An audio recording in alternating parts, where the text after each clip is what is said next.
Welcome to Croft. It's the final round of this year's British Rallycross Championship. We're under starters' orders and ready to go.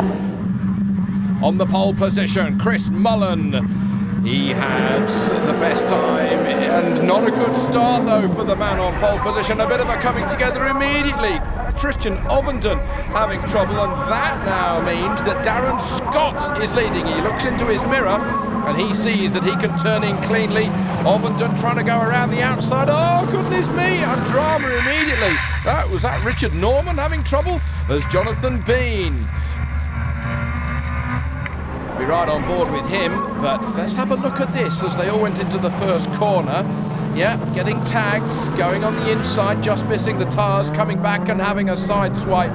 Not good at all. So all sorts of problems at the back, but at the front, Christian Ovenden now leads ahead of it's Darren Scott as we ride on board with Chris Mullen in third position. We're not going to go onto the full back straight here at Croft, around these S's and then onto the dirt, and we've lost the leader, Christian Ovenden. He goes off. How did he do that? Let's have another look. Maybe the sunshine getting into his eyes, or maybe just a little bit too quick into the right-hander. I rather fancy it was the latter. Okay, as we ride on board with Chris Mullen, he's just got Darren Scott in front of him. He looks as if he's going to be taking the victory, and indeed Darren Scott does take the victory by under 3/4 of a second ahead of Chris Mullen. Richard Norman takes third position, and the A final with Scott, with Mullen, with Norman, with Tony Lynch, Jonathan Bean and Robert Shields. Ovenden did get 7th after he recovered and got back to the flag. Absolutely brilliant. I could have maybe pushed for first a bit more, but for now I'll just take the points and take the championship. You worked really hard on knowing that though, John. Yeah, it's I've had another of those days. We took a big hit in the first corner. We've knocked the back axle out and it's standing like a pig. We held on, we stuck behind Tony to keep second place in the championship. I made up for Chris. He's been the fastest man these last 3 rounds and he deserves it. A very deserved champion. Fantastic sportsmanship. Chris Mullen taking the championship in the Suzuki Swifts by just 10 points ahead of Bean. Lynch got 3rd. Scott, Knight Coney, Ovenden was 6th.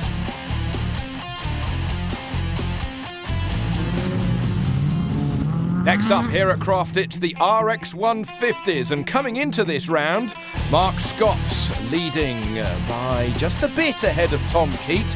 The pair of them the only victors so far this year. Scott with 2 victories, Keat with 3, including winning at Pembrey last time out. And as they line up, it really is going to be a battle between these two in this, the final weekend. Green flag at the back, 5-second board. The marshal with his finger on the button, and it's going to be go, and it is a great start by Mark Scott in the black and red car as he revs it all the way up the rev range, or is he having it his own way? Tom Keat is going to have to go around the outside. He's just gone a little bit too far to go, hasn't he? Bit of a wobble on the brakes there by Mark Scott. Will that be problematic for him at the head of the field as Brett Harris gets it well sideways?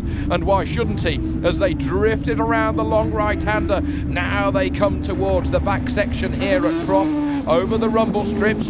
Twitchy, of course, in these conditions with such a short wheelbase. But now they get onto the dirt. And of course, more importantly, Mark Scott has got a brilliantly clear view as he races over the top of the puddles. And you can see the disadvantage that other people are having a little bit further back. That's Brett Harris, is he? Having all sorts of vision problems. He's got the wiper going, but will he be able to see enough? Now then, let's have a look as they leave the line.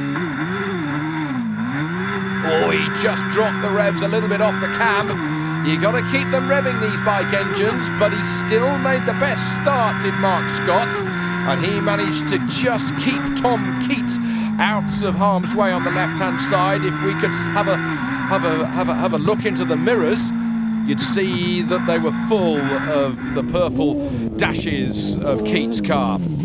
Keat battling, doing what he can, but second position is going to be for him today, as Mark Scott is going to run out the victor here today. Scott takes the victory. He can't do any more in the championship challenge, But for Tom Keats, it looks to be very safe indeed for his championship challenge as he takes the checkered flag just ahead of Brett Harris. Confirmation, Scott's victorious in this race, making it 3 victories in 2012. Keats second, that'll be good for the championship. Harris, McGovern and Sargent. So the final championship standings see Tom Keats winning the RX150 championship ahead of Mark Scott. Brett Harris third, Don McLeod, Larry Sargent, John McGovern, the rest of the runners and riders. Well done to Tom Keats. So now we move from rear-wheel drive, we go to four-wheel drive with the supercars. And coming into this final round, Julian Godfrey. He is battling with Pat Duran, the pair of them at the top of the table. But it's still very close between Gary Pusey and Andy Grant. Now, there's an extra bonus point available for the man who sets best time in practice, and that point was taken by Andy Scott, not by Pat Duran. Practice was nearly perfect, not quite because Andy beat me by 300ths, which means I've lost a point to Julian. Not lost a point, but I could have gained one on him. So I'm a bit gutted about that. Pat needs to get the bonus point in the heats now and win the final, in my calculations, to win the championship. So it's looking better and better for me, but I've just got to keep an eye on Pat and see where he is. I've brought in all the guys to try and get between us. That means I've got to win, and I've got Kevin, Andy and everyone trying to get in between me and Julian. But no, seriously, I've just got to do my best. It's a bit tense, but we're going to try our best. Hopefully I can sort of get in front of Pat and beat him at the end, and hopefully in the A final get in the top 3 in the A final. We've got Kevin Proctor on the pole position. There is Andy Grant. He's managed to fix that brake caliper. He's on the back there with his Ford Focus. So from the left, Proctor, then Scott, then Godfrey. Godfrey smoking a little. He won't like that as an engine builder, will he?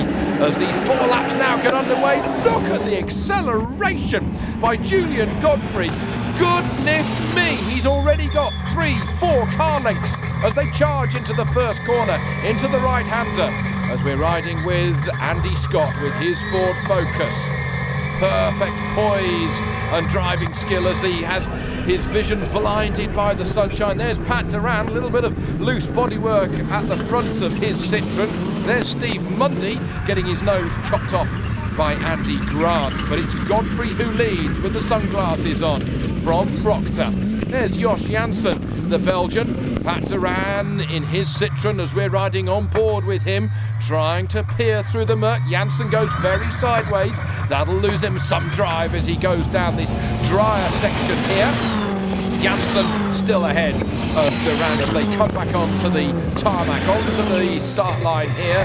That's the view into Godfrey's eyes, if you could see them. Perfect, absolutely perfect. You can see a bit of flex there with the Perspex windscreen. So then it's the Fiesta versus the Focus. The shorter wheelbase versus the longer wheelbase. Look at this for a start.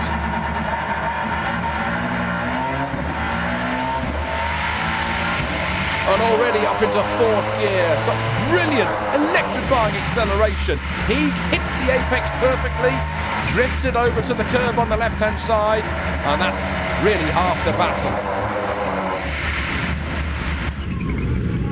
So then, the leader got a clear view. Only that sun that's getting into his eyes. He tiptoes around that right-hander. Andy Scott takes a very different style, but it's going to be Julian Godfrey who wins the Supercar A final, and we got big drama. That's Andy Scott tussling again with Pat Duran, and I think they're going to kiss each other as they are struggling on the muddy surface, the car covered in dirt, and Pat Duran regains the tarmac. And Andy Scott and Duran have clashed again. So Godfrey won it from Kevin Proctor.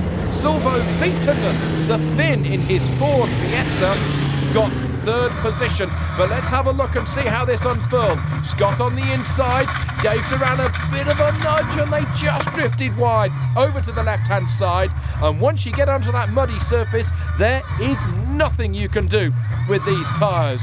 Oh, that secondary coming together. Dear oh dear. So then, Godfrey winning from Proctor just under a second between them. Veitonen third ahead of Jensen. Andy Scott and Duran did cross the line 5th and 6th. So that was an absolutely real brilliant race. I really enjoyed it. Kevin really pushed me hard, stayed on my tail, didn't let me go at all, but I really tried, but really happy. You came so close, but Julian just pipped you. Well, it's been a rough weekend for me, as you've seen. I've been a bit bullied this weekend, so that's the way it goes. But me and Jules have had a great championship. It's been brilliant. He deserves a win. He's been consistent all year. I didn't have a good year. Didn't have a car till halfway through the year. Borrowing cars for the first half. So, yeah, he's been the best driver over the year, best team, and good luck to him. Julian Godfrey is the 2012 British Rallycross champion in the Supercars. He's had 3 victories from 7 rounds, podiums every time but 1. That is why he is the champion, ahead of Duran and Grant. Well, what a fantastic year we have had from British Rallycross. It's been an incredible season, and what a fitting way to finish with the most astonishing weekend of Grand Prix action. We will, of course, return for more British Rallycross in 2013. See you there.